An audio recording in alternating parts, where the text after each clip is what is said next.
কাটকাইতে আসতেন, পানিটা পান করতেন। নামাজ তো পড়তে পারতো না, কিন্তু মসজিদের কাছে উনি দাঁড়ায়া দাঁড়ায়া মানুষ কেমনে নামাজ পড়ে উনি শিখতেন। মানুষ কিভাবে রুকু দেয় উনি দেখছেন, মানুষ কিভাবে সেজদা দেয় উনি দেখছেন। আমি দেখতাম আমার স্বামী মানুষের মতো করে করে রুকু সেজদা দিচ্ছেন, মুসল্লির মতো করে করে রুকু সেজদা আদায় করছেন, কিন্তু আমি আমার স্বামীর এমন কিছু ইবাদত দেখতাম রে। আল্লাহর হাবিব সাল্লাল্লাহু আলাইহি সাল্লামের ওই একজন আশেক আল্লাহর কোরআন তেলাওয়াত করতে পারতেন না। সে ছিল একজন কাঠুরিয়া। কি ছিল? জোরে বলেন না, কি ছিল? কাঠুরিয়া। কাঠ কাটতো। কাঠ যখন কাটতো, ওই ব্যক্তির কোনো সন্তানও নাই, শুধু উনি এবং ওনার স্ত্রী ঘরে বসবাস করে। যখন উনি ওনার স্ত্রী ঘরে বসবাস করেন, ওনার স্ত্রী ওনাকে দেখতেন, উনি সকালবেলা কাঠ কাটতে যেতেন আর সন্ধ্যাবেলা ঘরের মধ্যে আসতেন। হঠাৎ করে ওই ব্যক্তি ইন্তেকাল করলেন। ওই জামানার একজন ওলিকে, আল্লাহ পাকের একজন বন্ধুকে স্বপ্নে দেখানো হলো, হে আল্লাহ পাকের বন্ধু, আপনি লক্ষ্য করে দেখেন আপনার এলাকার একজন কাঠুরিয়া জান্নাতের মধ্যে ঘোরাফেরা করছে। সুবহানাল্লাহ বলবেন না? আরো জোরে বলবেন না সুবহানাল্লাহ? কাজ করতো কিসের কাজ? কাঠের কাজ। কিন্তু লোকটা কোথায়? গভীর মনোযোগ। আল্লাহ পাক রব্বুল আলামিন আল্লাহ পাকের বন্ধুটাকে স্বপ্ন দেখে ডাক দিয়া বলেন, হে আল্লাহর বান্দা, আপনি লক্ষ্য করে দেখেন আপনার এলাকার একজন কাঠুরি এখন জান্নাতের মধ্যে ঘোরাফেরা করে। আল্লাহ পাকের বন্ধু আল্লাহর কাছে ডাক দিয়ে বলেন, ও আল্লাহ, এটা বড় অসম্ভব ব্যাপার। সে একজন কাঠুরিয়া, কেমন করে জান্নাতে যায় বুঝে আসে না আমার। ওগো আল্লাহ, আপনি বলেন তার জান্নাতে যাওয়ার কারণটা কি? এমন কোন ইবাদতের কারণে একজন কাঠুরিয়া জান্নাতের মধ্যে চলে গেল? আমার আল্লাহর পক্ষ থেকে ইলহামের মাধ্যমে এলান জারি করে দেয়, হে আল্লাহর বান্দা, এটা আমি তোমাকে বলবো না, তুমি তার পরিবার এবং আহলে আওলাদ যারা আছে তাদের কাছে জিজ্ঞাসা করো, এমন কোন গোপন আমল আছে গো, যে গোপন আমলের কারণে আমার আল্লাহ একজন কাঠুরিয়া ব্যক্তিরে জান্নাতি বানিয়ে দিয়েছেন। বলেন সুবহানাল্লাহ। ওই আল্লাহর ওলি হঠাৎ করে সাজদার মধ্য থেকে উঠে গেলেন। সাজদা থেকে ওঠার পরে আল্লাহ পাকের ওলিটা ওই জায়গার মধ্য থেকে চলে গেলেন ওই কাঠুরিয়ার বাড়ির দিকে। আর সকালবেলা ডাক দিয়ে বলে, ও জগৎবাসী, তোমরা কি জানো নি এমন এমন সুন্দর চেহারা? কিন্তু লোকটা কোনো ভালো ইবাদত করতো না। সকালবেলা ঘর থেকে বের হতো আর সন্ধ্যাবেলা বাড়ির মধ্যে আসতো। কিন্তু মজার বিষয়, ওই লোকটার এমন কোনো ভালো ইবাদত সম্পর্কে তোমরা আমাকে একটু ধারণা দাও। হে ভাইরা, বাবারা, বন্ধুরা, যখন এমন ধারণা চাইলেন, ওই ব্যক্তিটার কাছে বলা হচ্ছে, হুজুর, আপনি যেই ব্যক্তি সম্পর্কে ধারণা চাচ্ছেন, সে তো এমন কোনো আমল করেনেওয়ালা লোক না, সে সামান্য একজন কাঠুরিয়া। কিন্তু আপনি কেন ওই কাঠুরিয়া সম্পর্কে জানতে চান? নিম্ন কোয়ালিটির মানুষ আল্লাহর হাবিব সাল্লাল্লাহু আলাইহি ওয়াসাল্লামের বন্ধু আশেক, উনি ডাক দিয়ে বলেন, ওই ব্যক্তিটা কোনো সাধারণ নয়, সাবধান সাবধান, তোমরা তাকে নিয়ে কোনো ধারণা করবা না। ও গো হুজুর গো, কেন আপনি তার সম্পর্কে এত সুন্দর কথা বলতেছেন? সে তো একজন মাত্র কাঠুরিয়া, আপনি তার সম্পর্কে অন্য কোনো কথা তো বলতে পারেন। বলে, না না না, ওই কাঠুরিয়ার বাড়িটা কোথায় তোমরা আমাকে একটু দেখায়া দাও। বলে, শোনেন, আমাদের মসজিদের পশ্চিম থেকে উত্তর কর্নারের মধ্যে একটা বাড়ি আছে। ওই বাড়িটার মধ্যে কাঠুরিয়ার কোনো সন্তান নাই, শুধু স্ত্রী বসবাস করে। যান, আপনি আপনার কথার খবরগুলো ওই জায়গার মধ্যে জেনে নেন। আল্লাহর ওলি ওই মানুষগুলার সামনে থেকে একটা দৌড় মারলেন। আচ্ছা বলেন বাবা, আপনাদের মসজিদের ইমাম নামাজ পড়ার পর আপনাদের সামনে যখন দাঁড়ায় দাঁড়ায় কথা বলতেছে, হঠাৎ করে এলাকার কোনো গণ্যমান্য ব্যক্তির কথা জিজ্ঞাসা করলেন তার বাড়িটা কোথায়। যখন আপনারা তার বাড়ি সম্পর্কে বললেন, ইমাম সাহেব যদি একটা দৌড় মেরে তার বাড়িতে যায়, আপনারা ইমাম সাহেবকে নিয়ে একটু বাজে মন্তব্য করার চেষ্টা করবেন। কথা বলেন না বাবা, ঠিক কিনা? এ বন্ধু গো, ওই আল্লাহ পাক রব্বুল আলামিনের বন্ধুর সফর সঙ্গীগুলো, সাথের মুসল্লিগুলো ডাক দিয়ে বলেন, আল্লাহর ওলির কি হইয়া গেল? উনি এমন করে একজন কাটুরিয়ার বাড়ির দিকে দৌড় মারলেন। তারা পেছনে পেছনে আল্লাহর ওলির সাথে সাথে এবার চলে গেলেন। যাইয়া দেখে গো, আল্লাহ পাকের বড় মাপের একজন ওলি ছিলেন, কথা সত্য, কিন্তু কাটুরিয়ার ঘরের দরজার সামনে দাঁড়িয়ে বলতেছেন, আসসালামু আলাইকুম ওয়া রাহমাতুল্লাহ, আসসালামু আলাইকুম ওয়া রাহমাতুল্লাহ, আসসালামু আলাইকুম ওয়া রাহমাতুল্লাহ। একবার নয়, দুইবার নয়, তিনবার সালাম প্রদান করেছেন। তাহলে আমরা আল্লাহ পাক রব্বুল আলামিনের বন্ধুদের জীবনী থেকে আমরা শিক্ষা গ্রহণ করলাম, কোন মানুষের ঘরের দরজার মধ্যে যখন আপনি একজন মুসলমান চলে যাবেন, একবার সালাম দিবেন, দুইবার সালাম দিবেন, তিনবার সালাম দিবেন। যদি কোনো জবাব না আসে, তাহলে আপনি তার ঘরের মধ্যে প্রবেশ করতে পারবেন না। যত বড় ক্ষমতাশালী হন না কেন, যত বড় শক্তিশালী হন না কেন, আপনার ভাই হোক, আপনার বাবা হোক, আপনার সন্তান হোক, অন্য কোনো মানুষের ঘরের মধ্যে প্রবেশ করার আগে হাদিসে মুবারাকার আমল অনুযায়ী তিনবার অনুমতি নেওয়া লাগবে।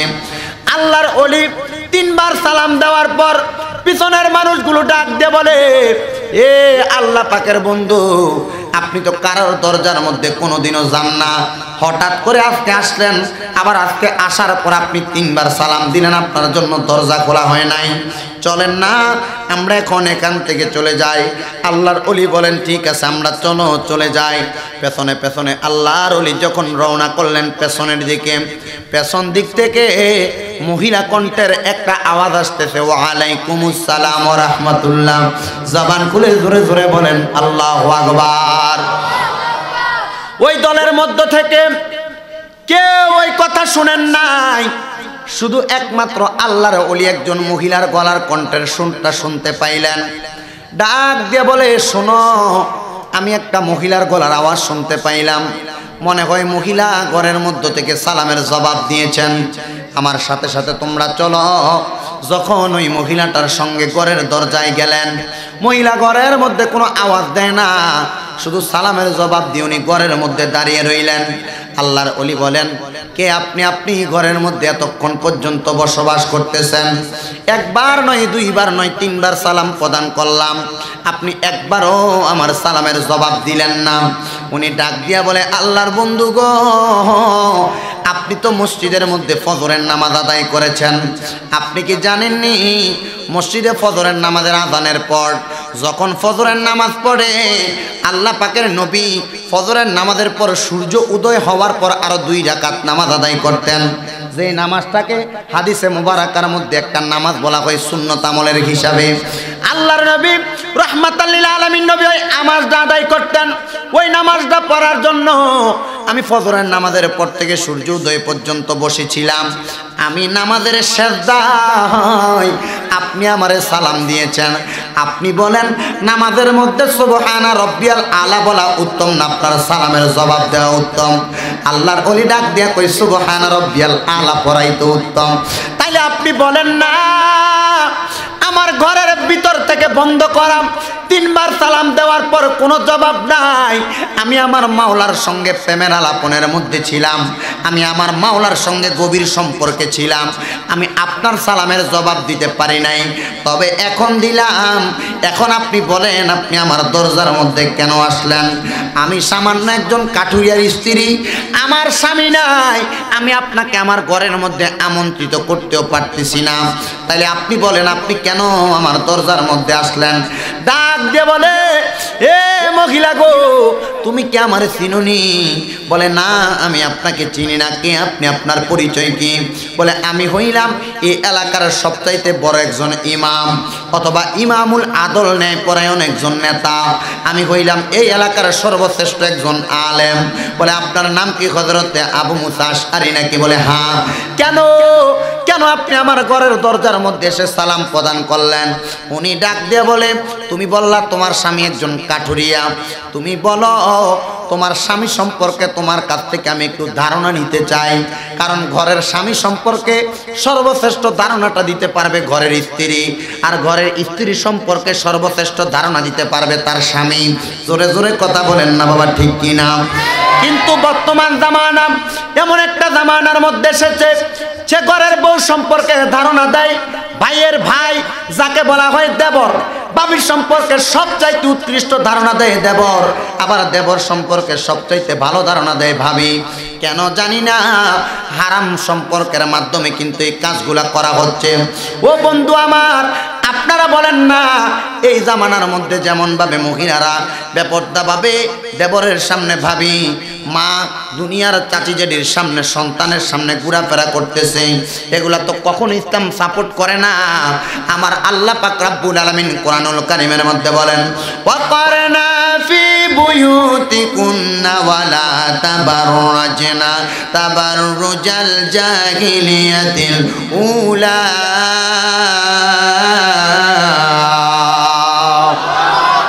আল্লাহ ডাক দিয়ে বলেন, হে জগৎবাসী, তোমরা জাহিলিয়া যুগের মহিলাদের মতো বের হইও না।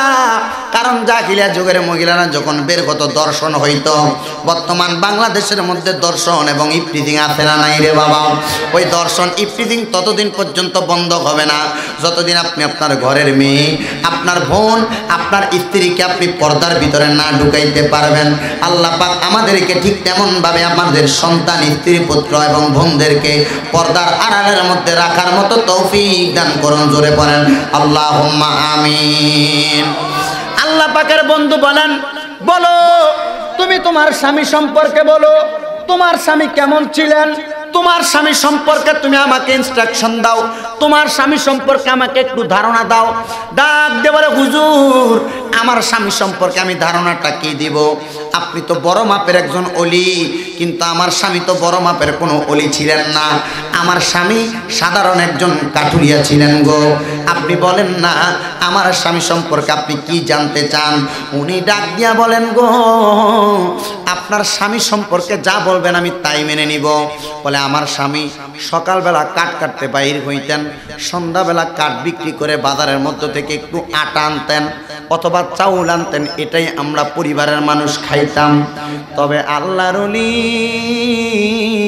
ডাক দিয়া বলে, ও আমার মা, আপনি বলেন আপনার স্বামীর এমন কোনো গোপনীয় আমল ছিল কিনা, যেই গোপনীয় আমলের কারণে আমার আল্লাহ পাক রব্বুল আলামিন আপনার স্বামীকে জান্নাত প্রদান করতে পারেন। আল্লাহর ওলি ডাক দিয়ে বলেন, হে মা, আপনার স্বামী এমন কোন ইবাদত করতেন যে ইবাদতের কারণে আপনার স্বামীকে আমার আল্লাহ পাক রব্বুল আলামিন জান্নাত প্রদান করতে পারেন? মহিলা ডাক দিয়া বলে, আল্লাহর ওলি গো, আমার স্বামী এমন কোনো ভালো ইবাদত করে নাই, তবে আমি একটা কথা বলতে পারি, আমার স্বামী উনার খাবার দৈনিক 2 বার 3 বার 4 বার খেতেন না। আমার স্বামী ওনার খাবারটা ফজরের নামাজের আগে দিয়া সুবহে সাদিকের আগে খাইতেন, যেটাকে আমরা মাহে রমজান মাসের রোজার সেহরি বলে থাকি। আমি দেখতাম গো, আমার স্বামী পড়ালেখার মধ্যে বড় পারদর্শী ছিল না, কিন্তু ফজরের নামাজের আগে আমার স্বামী ওনার খাবারটা খাইতেন। আর দেখতাম কাঠগুলা আইনা আমার স্বামী মাগরিবের নামাজের সময় 1 গ্লাস পানি খাইতেন। আমি ধারণা করলাম আমার স্বামী ছিলেন সারাদিনের একজন রোজাদার ব্যক্তি। 2 নাম্বার, আমার স্বামীকে আমি দেখতাম গো, আমার স্বামী যখন কাঠ খাইতে আসতেন পানিটা পান করতেন। নামাজ তো পড়তে পারতো না, কিন্তু মসজিদের কাছে উনি দাঁড়ায় দাঁড়ায় মানুষ কেমনে নামাজ পড়ে উনি শিখতেন, মানুষ কিভাবে রুকু দেয় উনি দেখছেন, মানুষ কিভাবে সেজদা দেয় উনি দেখছেন। আমি দেখতাম আমার স্বামী মানুষের মতো করে করে রুকু সেজদা দিচ্ছেন, মুসল্লির মতো করে করে রুকু সেজদা আদায় করছেন। কিন্তু আমি আমার স্বামীর এমন কিছু ইবাদত দেখতাম রে, আমার স্বামী গভীর রজনীতে এশারে নামাজটা যখন আদায় করতেন, আমি স্ত্রী বিছানার মধ্যে থেকে আমার স্বামীর জন্য অপেক্ষা করতাম। জানেননি গো, আমার স্বামীরে আমি দেখতাম, আমি যে খাটের মধ্যে শুইতাম, ওই খাটের পার্শ্ববর্তী জায়গার মধ্যে নামাজের একটা মুসল্লা বিছাইতো। ওই নামাজের মুসল্লাটা বিছাইয়া আমার স্বামী আল্লাহর কোরআন শরীফটারে খুলতেন। কিন্তু একদিনও দেখি নাই আমার স্বামী আল্লাহর কোরআন তার জবান দিয়া পড়তে। আমি দেখতাম আমার স্বামী আল্লাহর কোরআনের দিকে তাকায় তাকায় ওনার চোখ দিয়া বায়া বায়া পানি পড়তো। আমার বিবাহের 3 বছর চলে যায়। হঠাৎ একদিন জিজ্ঞাসা করলাম, স্বামী গো, ও স্বামী গো, আপনাকে একদিনও তো আপনার জবানটা খুলে খুলে আল্লাহর কোরআন তেলাওয়াত করতে দেখলাম না। আপনি সব সময় গো আল্লাহর কোরআনুল কারীমটাকে হাতের মধ্যে নিয়ে খুইলা খুইলা চোখের পানিগুলা ফালাইয়া দেন। এ স্বামী, কেন আপনি এমন করেন? আমার স্বামী আমার জবাব দিছে, আমার স্ত্রী, আমি আল্লাহর কোরআন তেলাওয়াত করতে পারি না। তবে জানো, এই দুনিয়া থেকে মানুষ যখন ইন্তেকাল করবে, অন্ধকার কবরের মধ্যে চলে যাইব, ওই মানুষটা কবরে যাওয়ার পর আল্লাহ পাক তার জন্য 2টা ঠিকানা নির্ধারণ করেছেন। 2টা ঠিকানা কি? একটা হইল জান্নাত, আরেকটার নাম হইল জাহান্নাম। স্বামী, আপনি কেন কান্দেন জান্নাত পাওয়ার জন্য? বলে না না স্ত্রী, আমি জান্নাত চাই না রে, আমি চাই আমার আল্লাহ পাক রব্বুল আলামিনের জাহান্নাম থেকে মুক্তি। আমি চাই আল্লাহর জাহান্নাম থেকে মুক্তি গো। আমি এই জন্য আল্লাহর কোরআনের দিকে তাকায়া তাকায়া কান্দি। আমি এই জন্য আল্লাহর কোরআনের দিকে তাকায়া তাকায়া কান্দি। স্বামী গো, আমি জিজ্ঞাসা করলাম, তাইলে আপনি বলেন না, আপনার কান্দাটা তো এটা প্লাস পয়েন্ট, ভালো ইবাদত। আপনি বলেন না, আপনি যখন ইন্তেকাল করবেন, আপনার ইন্তেকালের পরে আমার আল্লাহ যখন আপনি স্বামীরে জান্নাত প্রদান করে দিবেন গো, আপনি বলেন আপনি স্বামীর পায়ের নিচে আমি স্ত্রীকে জায়গা করে দিবেননি? স্বামী ডাক দিয়া বলে, স্ত্রী গো, ও আমার সহধর্মিনী, আমি তোমার আমার পায়ের নিচে জান্নাত কিভাবে করে দিব? আমার নবী না বলেছেন স্বামীর পায়ের নিচে স্ত্রীর বেহেশত। যদি তুমি ওই বেহেশতটা রক্ষা করার জন্য স্বামীর খেদমত এবং দুনিয়ার জমিনের মধ্যে মৌলার ইবাদতের মধ্যে মনোযোগী হয়ে যাও, খোদার কসম রে, আমার আল্লাহ তোমারে আমার সঙ্গে জান্নাতি বানাইবেন। শুধু তাই না রে, আমি স্বামীকে আমার আল্লাহ পাক রব্বুল আলামিন 70 জন জান্নাতি হুর দিয়া খেদমত করবেন। আর জান্নাতি হুর দিয়া খেদমত করলে বুঝি স্বামী গো আমি আপনার কাছে থাকতে পারবো না?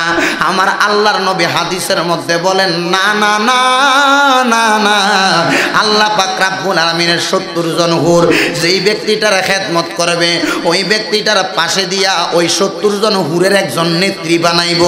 আমার আল্লাহ ওই ব্যক্তির স্ত্রীরে 70 জন হুরের নেত্রী বানাইয়া, সরদারিনী বানাইয়া অন্ধকার কবরে জান্নাতের মধ্যে তার স্বামীর খেদমত করাইব। জবানটা খুলে জোরে জোরে বলেন না সুবহানাল্লাহ। হে আমার ছোট আলমপুরের বন্ধুরা গো, ও পর্দার আড়ালের মা বোনেরা, তাইলে চিন্তা করেন আল্লাহ পাকের বান্দা কাট কাটতো কাট, অন্য কোনো কাজ নয়, গভীর রাত্রে সময় পাইতো না, সারাদিন ক্লান্ত শ্লান্ত থাকার পরেও আল্লাহর কোরআনটা খুলে কোরআনের দিকে তাকিয়ে থাকতো। থাকার কারণে আমার আল্লাহ পাক রব্বুল আলামিন ওই বান্দাটার জান্নাত প্রদান করেছেন। এবার ওই মহিলা আল্লাহর ওলিরে ঘরের দরজার ভিতর থেকে ডাক দিয়া বলে, হুজুর গো, আপনি আমার স্বামীর সম্পর্কে কেন জিজ্ঞাসা করলেন? হুজুর চোখের পানিগুলো ফেলে ফেলে কান্না করেন আর ডাক দিয়া বলে, মহিলা গো, তোমার স্বামী একজন জান্নাতি ব্যক্তি। কি ব্যক্তি? কি ব্যক্তি? মহিলা ডাক দিয়া বলেন, হে আল্লাহর বন্ধু গো, আমার স্বামী জান্নাতি আপনি কেমনে দেখলেন? জান্নাতের খবর তো আমার আল্লাহ এবং তার রাসূল জানেন। বলে, না না না, জান্নাতের খবর আল্লাহ এবং তার রাসূল জানার পর আমার আল্লাহ পাক রব্বুল আলামিনের এমন কিছু বন্ধু থাকেন, তাদেরকে আমার আল্লাহ জান্নাতের খবর জানায়। আমি আজকে ওই জান্নাতের খবর কারা জানে, জাহান্নামের খবর আল্লাহ এবং তার রাসূলের পরে কারা জানে, আমি আপনাদেরকে জানানোর চেষ্টা করব। শুনতে রাজি আছেন না নাই? কারা কারা রাজি আছেন দুই হাত সোজা করে আমার আল্লাহরে দেখিয়ে দেন। আল্লাহ কবুল করেন, জোরে বলেন আমিন। আপনারা সবাই রাজি আছেন? তো রাজি থাকলে হাত নামাইছেন কেন? রাজি আছেন সবাই? তাহলে একটা জবান খুলে তাকবীর দিতে হবে। নারে তাকবীর, নারে রিসালাত, ওয়াজ মাহফিল, ওয়াজ মাহফিল, জোরে বলেন মারহাবা। রাজি আছে যে বোঝা যায় না কিন্তু, কারণ বোঝা যদি যাইতো আওয়াজটা কিন্তু জোরে হইতো, ঠিক না? এটা তো সিটি কর্পোরেশন, আর কি তো তারপরে একটা তাকবীর দিলেন না। মাশাআল্লাহ, আমাদের মাহফিলের যিনি সম্মানিত সভাপতি, আমি খাইতে বসছি তখনও বলতেছে, আমরা দেলওয়ার সাহেব কইও বাইরে গেছে, যে চেয়ারম্যান সাহেব তো আসবো, এরপর আমরা খাইছি কার করে, ওনার নাম কি? সাহেব আলী সাহেব। ও ওনার বাড়ি নি, সাহেব আলী সাহেবের ঘরে নাকি? ও ওনার ঘরে খাইতে বসছি, বলতেছে চেয়ারম্যান সাহেব আসবো, উনি তো আসবো, আপনিও সাথে থাকতে হইব, উনি না থাকলে ওনার শূন্যতা তো পূরণ করতে হইব। তা আমাদের মাহফিলের সম্মানিত সভাপতি আলহাজ মোহাম্মদ আমিনুল হক সাহেব, চেয়ারম্যান এবং অর্থ সম্পাদক কুমিল্লা জেলা ইউনিয়ন পরিষদ প্রোগ্রাম কুমিল্লা, উনি উপস্থিত আছেন। তা আপনারা এতগুলা মানুষ, এদিকের নির্বাচন মনে হয় 18 নভেম্বর শেষ নাকি না জানুয়ারি 5? কি তো পোস্টার টোস্টার দিন এলাকা এমনি ভাস। আলহামদুলিল্লাহ কয় না তো, মেম্বার পদে প্রার্থী আছে, এও প্রার্থী নাই, তাহলে এই এলাকার মানুষ মহিলা প্রার্থীও নাই, মানে যেটা ছিল এটাও ফাঁস। মানে আপনারা যে ফেস লাগান, এটা কোনো ফেস না। বোঝা গেল এই এলাকার মানুষ এবং সুশীল এবং শান্ত। আমি জোরে কই না, চেয়ারম্যান সাহেবের নমুনা বোঝেন না? নমুনাই তো কয় আলহামদুলিল্লাহ, জোরে কন। আর ফককে যে আছেন আরেকবার জোরে কন না আলহামদুলিল্লাহ। গত 2 দিন মাহফিল ছিল শ্রীমঙ্গল, তো শ্রীমঙ্গল উপজেলার চেয়ারম্যান ভানুলাল রায়, উনি তো হিন্দু মানুষ। এখন ওনারে আমার স্টেজে উঠাই আমি আধা ঘন্টা আলোচনা করার পর কানে কানে আমারে বলতেছে যে ওনাকে 5 মিনিট সময় দেন। তা আমার একটা অভ্যাস হলো, আমি কারোরে আমার ওয়াজ শুরু হয়ে গেলে সময় দেই না। আমি বলা লাগছে না, এই যে আইসা বসছে, আমার ওয়াজ শুরু করছি তো, আম্মাব্বার ওয়াজ করছিলাম, মানে আরে চেয়ারম্যান সাহেব 10টা মিনিট বসেন, হুজুরে শেষ করে দিয়ে দিব। না, আমি 1 ঘন্টা বলবো। লোকটা কি হিন্দু না মুসলমান? হিন্দু হওয়ার পরও ঠিক 1 ঘন্টা বসছেন। বসার পর আমি দাঁড়ায় কেয়াম করছি, কেয়ামের পর উনি ওইখানে বক্তব্য দিয়া তারপরে মুনাজাতের সময় গেছে। এবং ওই জায়গার যে মসজিদ, ওই মসজিদের জন্য যথেষ্ট পরিমাণ একটা দান করে গিয়েছেন। তো বুঝলাম কি জানেন, এবং উনি ওই জায়গার মধ্যে মাহফিল, আপনার রেকর্ডটা পাবেন, একটা চ্যানেলের মধ্যে ছাড়বে, উনি ওই মাহফিলের মধ্যে বলছেন একমাত্র সাম্প্রদায়িকতা শিক্ষা দেয় ইসলাম ধর্ম। উনি হিন্দু হয়ে বলেছেন, হিন্দু হওয়ার পরে বলেছেন সাম্প্রদায়িকতা। বাংলাদেশের মধ্যে হিন্দু মুসলিম একসাথে হইয়া বাংলাদেশের সাম্প্রদায়িকতা রক্ষা করার জন্য বাংলাদেশ এমন একটা রাষ্ট্র, এটা মুসলমানের ইসলাম ধর্ম শিক্ষা দেয়, উনি এটা নিজের মুখে বলেছেন। তো বুঝতে পারলাম ইসলাম ধর্ম শান্তির ধর্ম। সেই শান্তির ধর্মের পক্ষে থেকে আমরা দুনিয়ার জমিন থেকে কবরের রাস্তা সুগম করতে চাই। কারা কারা হাত তুলে আমার আল্লাহকে দেখান আর জবান খুলে তাকবীর দিবেন, নারে তাকবীর, নারে